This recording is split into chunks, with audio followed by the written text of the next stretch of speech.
ओम नमो Narayan channel प्रस्तुत करता है श्रीमद् भागवत महापुराण के अध्यायों का सरल हिंदी। श्रीमद् भागवत महापुराण के प्रथम स्कंद के चतुर्थ अध्याय का वर्णन, जिसमें महर्षि वेद व्यास जी के संतोष को व्यक्त किया गया है। जब महर्षि वेद व्यास जी वेदों की रचना के उपरांत भी अपने मन को व्यथित पाते हैं और उनकी इस व्यथित दुखी अवस्था को देखकर नारद जी इसका कारण और उत्तर बतलाते हैं। उसी अध्याय का वर्णन इस चतुर्थ अध्याय के अंदर किया गया है। आइए इसका वर्णन करते हैं। महर्षि वेद व्यास के संतोष में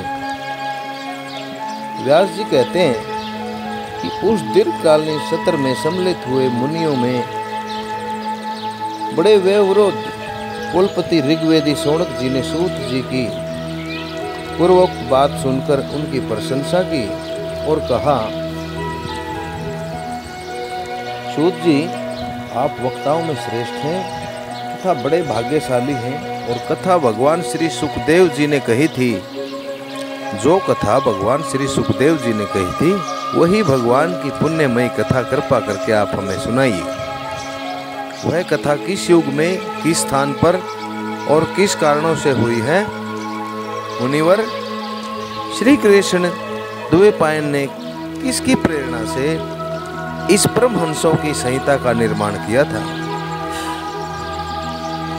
श्री कृष्ण द्वैपायन यहाँ वेद व्यास जी को कहा गया है, क्योंकि श्री कृष्ण की कथा जो है वेद व्यास जी द्वारा रचित संहिता का निर्माण किया गया था।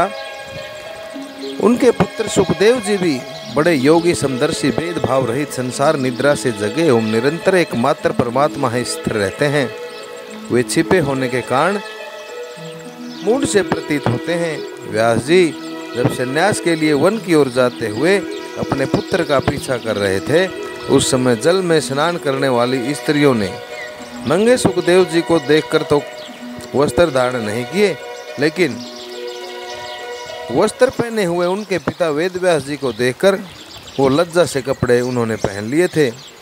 इस आश्चर्य को देखकर जब वेद व्यास जी ने उन स्त्रियों से इसका कारण पूछा, तब उन्होंने उत्तर दिया था, आपकी दृष्टि में तो अभी स्त्री पुरुष का भेद बना हुआ है ऋषिवर, परंतु आपके पुत्र की शुद्ध दृष्टि में यह भेद नहीं है। कुरु जंगल देश में पहुंचकर हस्तिनापुर में वे पागल गूंगे जड़ के समान घूमते होंगे। नगरवासियों ने उन्हें कैसे पहचाना? पांडव नंदन राज ऋषि परीक्षित का इन मौनी सुखदेव ऋषि जी के साथ कैसे संवाद हुआ, जिसमें यह भागवत संहिता कही गई है। हे सुखदेव जी तो गृहस्थों के घरों को तीर्थ स्वरूप बना देने के लिए उतनी ही देर उनके दरवाजे पर खड़े होते थे जितनी देर में गायें दूही जाती हैं। सूत जी, हमने सुना है कि अभिमन्यु पुत्र परीक्षित भगवान के बड़े प्रेमी भक्त थे, और हो भी क्यों नहीं, क्योंकि परीक्षित जी ने तो भगवान श्री कृष्ण के दर्शन गर्भ में ही कर लिए थे। उनके अत्यंत आश्चर्य में जन्म और कर्मों का भी वर्णन कीजिए। वे तो पांडव वंश के गौरव बढ़ाने वाले सम्राट थे। वे भला किस कारण से उनके साम्राज्य की लक्ष्मी को त्याग कर गंगा तट पर मृत्यु पर्यंत अनशन का व्रत लेकर बैठ गए, अर्थात ऐसा व्रत लेकर बैठे कि जब तक उनको मृत्यु नहीं आ जाती उन्होंने अपने व्रत को नहीं छोड़ा था। महाराज परीक्षित के जो शत्रु लोग थे वो अपने भले के लिए बहुत सा धन लाकर उनके चरण रखने की चौकी को नमस्कार करते थे। वे एक वीर युवक थे। उन्होंने उस लक्ष्मी को भी अपने प्राणों के साथ भला क्यों त्याग देने की इच्छा की? जिन लोगों का जीवन भगवान के आश्रित है वे तो संसार के परम कल्याण, अभिवृद्धि और समृद्धि के लिए ही जीवन धारण करते हैं। उसमें उनका अपना कोई स्वार्थ नहीं होता। उनका शरीर तो दूसरों के हित के लिए ही होता है। उन्होंने विरक्त होकर उसका त्याग क्यों किया? वेदवाणी को छोड़कर अन्य समस्त शास्त्रों के आप पारदर्शी विद्वान हैं सूत जी, इसलिए इस समय जो कुछ हमने आपसे पूछा है वह सब कृपा करके हमें बतलाइए।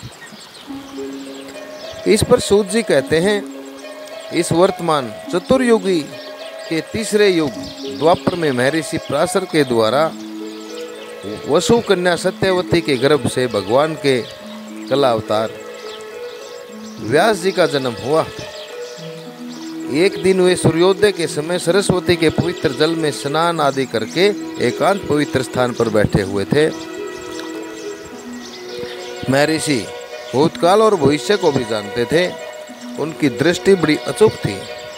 उन्होंने देखा कि जिसको लोग जान नहीं पाते, ऐसे समय के फेर से प्रत्येक युग में धर्म संकरता और उसके प्रभाव से भौतिक वस्तुओं की शक्ति का भी ह्रास होता रहता है। संसार के लोग श्रद्धाहीन और शक्ति रहित हो जाते हैं। उनकी बुद्धि कर्तव्य का ठीक ठीक निर्णय नहीं कर पाती और आयु भी कम हो जाती है। लोगों की इस भाग्यहीनता को देखकर उन मुनीश्वर ने अपनी दिव्य दृष्टि से समस्त वर्णों और आश्रमों का हित कैसे हो इस पर विचार किया। उन्होंने सोचा कि वेदोक्त चतुर्होत्र क्रम लोगों का हृदय शुद्ध करने वाला है। इस दृष्टि से यज्ञों का विस्तार करने के लिए उन्होंने एक ही वेद के 4 भाग कर दिए। व्यास जी के द्वारा ऋक्, यजु, साम और अर्थ, इन 4 वेदों का अलग अलग पृथक्करण कर दिया। इतिहास और पुराणों को 5वां वेद कहा जाता है।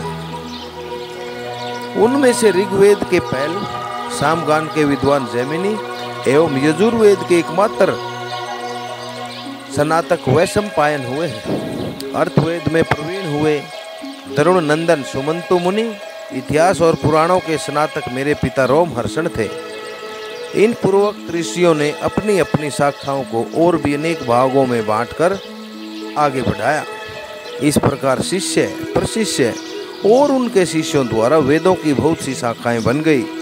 कम समझ वाले पुरुषों पर कृपा करके भगवान वेद व्यास ने इसलिए ऐसा विभाग कर दिया कि जिन लोगों की समरण शक्ति नहीं है या कम है, वे भी वेदों को धारण कर सके। स्त्री, शूद्र और पतित द्विजाति अर्थात जिनका नैतिक पतन हो चुका है, ऐसे क्षत्रिय वैश्य तीनों ही वेद श्रवण के अधिकारी नहीं हैं।